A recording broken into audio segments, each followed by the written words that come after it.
Hey everybody, and welcome back to Investing with Wesley. We've talked a lot about central bank digital currencies. I've talked to you about what it is. I've made a video on how it's very different from Bitcoin. And I've also made a video explaining to you how I think the government is going to force people to adopt central bank digital currencies. In today's episode, I want to talk to you about what it would look like fighting a CBDC and, in a sense, switching our currency and how we operate.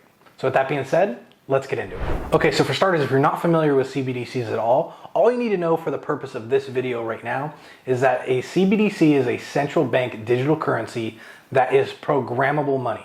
So whereas the current US dollar system, you can withdraw cash from the bank and use that cash pretty much wherever you want, it's very hard to control. With a CBDC, they can actually program each and every dollar or each and every coin to only be able to be spent at a certain amount or only be able to save a certain limit. They basically take full control on what you're allowed to spend your money on. It is full control, full totalitarianism, full tyranny, and we don't want that, obviously.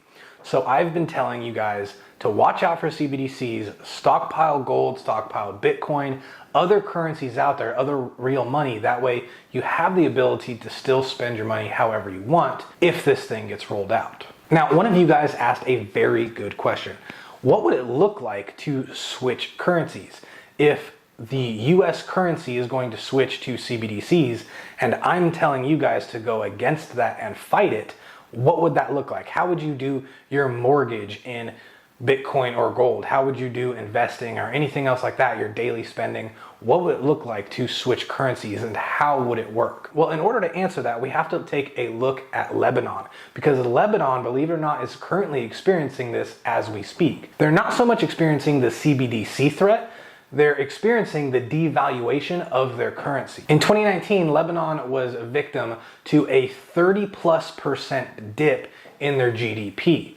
Now, this sent them into a huge depression. Their economy basically came to a screaming halt, factoring in the following years them fighting COVID along with the rest of the world, and they're just in a bad spot. The Lebanese government has been printing a bunch of money, creating massive amounts of inflation that is devaluing their currency, but it's all at an attempt to prop up their market out of this depression, out of this crash. And the Lebanese government is printing so much money so quickly that prices are changing every single day. Every single day, goods and services have to be repriced to the new value that is the Lebanese currency. Well, people are getting tired of this. People are losing faith in their country's currency, and they're making the switch. The free market is deciding to switch currencies into a different currency. Now, when this happens, normally the easiest route is often the route that's adopted. So if you didn't already know this, the Lebanese currency is hard pegged to the US dollar. So because the US dollar is easy to get in Lebanon, people are switching how they conduct business to the US dollar because that is seen as more favorable compared to the Lebanese currency. So now let's take a look at exactly how it would look to you, the consumer, going into a store to try and buy something.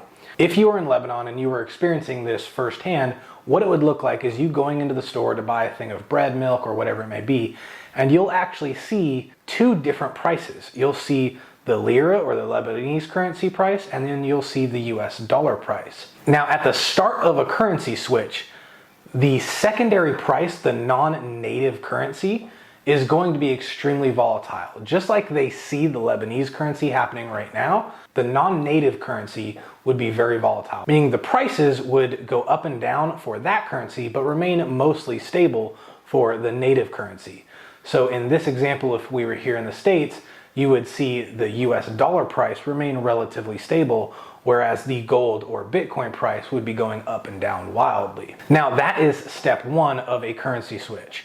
That is paid in a different currency. Basically, what step one is telling you is that the owner of that business does not want US dollars. Instead, they're telling you they're probably going to convert those US dollars into Bitcoin or gold or this other currency anyway.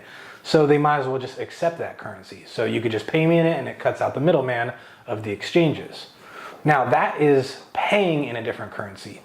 Once that becomes popular enough, then they'll move on to step two, which is priced in that currency. So in step two, instead of seeing the native currency remain stable and the foreign currency, so to speak, being volatile, it switches. The foreign currency, or the currency we're switching into, will become more stable at this point, and the other currency, the native currency, will become more volatile and the prices will go up and down. Now this is because before you were able to pay in that new currency, but now goods and services are being priced into that currency. So now I'm saying that my primary currency is this new currency, but I'll still accept the old currency. It's just going to be up and down depending on what I find the value at. Now, once the vast majority of businesses and people start pricing goods and services into the new currency, step 3 is only a few days to weeks away. Step 3 is basically the old currency, the native currency, becoming worthless. If everyone is paying and pricing in the new currency, then the usability and tradability of the native currency basically becomes worthless because no one's using it. And once that happens, the government is forced to step in and adopt the new currency as our native currency. So how this would look is the CBDCs are the native currency once the Federal Reserve rolls them out fully. People can choose to price their other things in Bitcoin or gold or any other hard currencies, whatever becomes easy and popular. Now, the price of Bitcoin and gold, those prices in step 1, would remain volatile because it is the new currency. But as that option became more and more popular amongst the people, people would start pricing in that currency, and then the value of the dollar of CBDC would start to become more volatile. That's step 2. Once the Bitcoin or gold becomes so popular that no one is using CBDCs anymore, the government will be forced to adopt Bitcoin, gold, or this new currency as the new native currency, and all business dealings will be done in that new currency.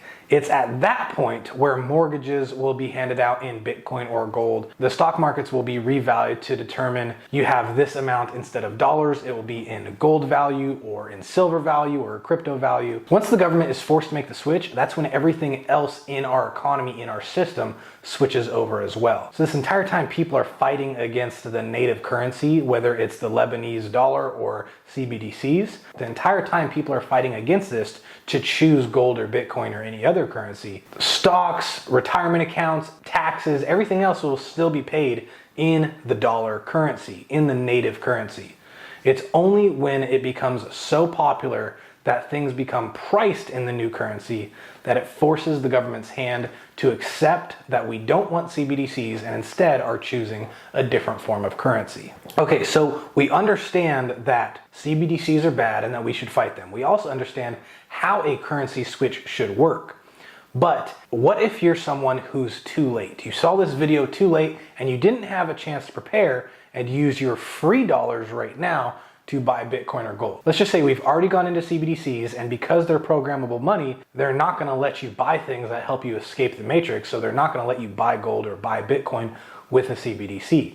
What can you do? Well, the answer to that is to spend your CBDCs on things that are able to convert into it. So as an example, a business owner can use their CBDCs to buy goods, sell them online or sell their services online, and use either gold or Bitcoin as an acceptable payment method so they can earn gold or Bitcoin that way, and in a sense convert the CBDCs to gold or Bitcoin that way. You could also build Bitcoin mining machines and mine for new Bitcoin. You could also pay a huge premium at that point in time to get your hands on gold jewelry and melt it down and create your own mint, create your own coin. I mean, ultimately the sky's the limit with the possibilities. It just takes a little bit of creativity. And honestly, those examples probably weren't the best examples anyway. But I'll make a video in the future explaining to you exactly how you could get your hands on Bitcoin or gold after the CBD switch has already happened.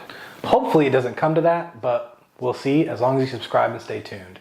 If you have any questions, comments, or just want something addressed, feel free to message me on either Facebook, Instagram, or Twitter, or just leave a comment down below. Either way though, the choice is yours, and I'll see you in the next episode.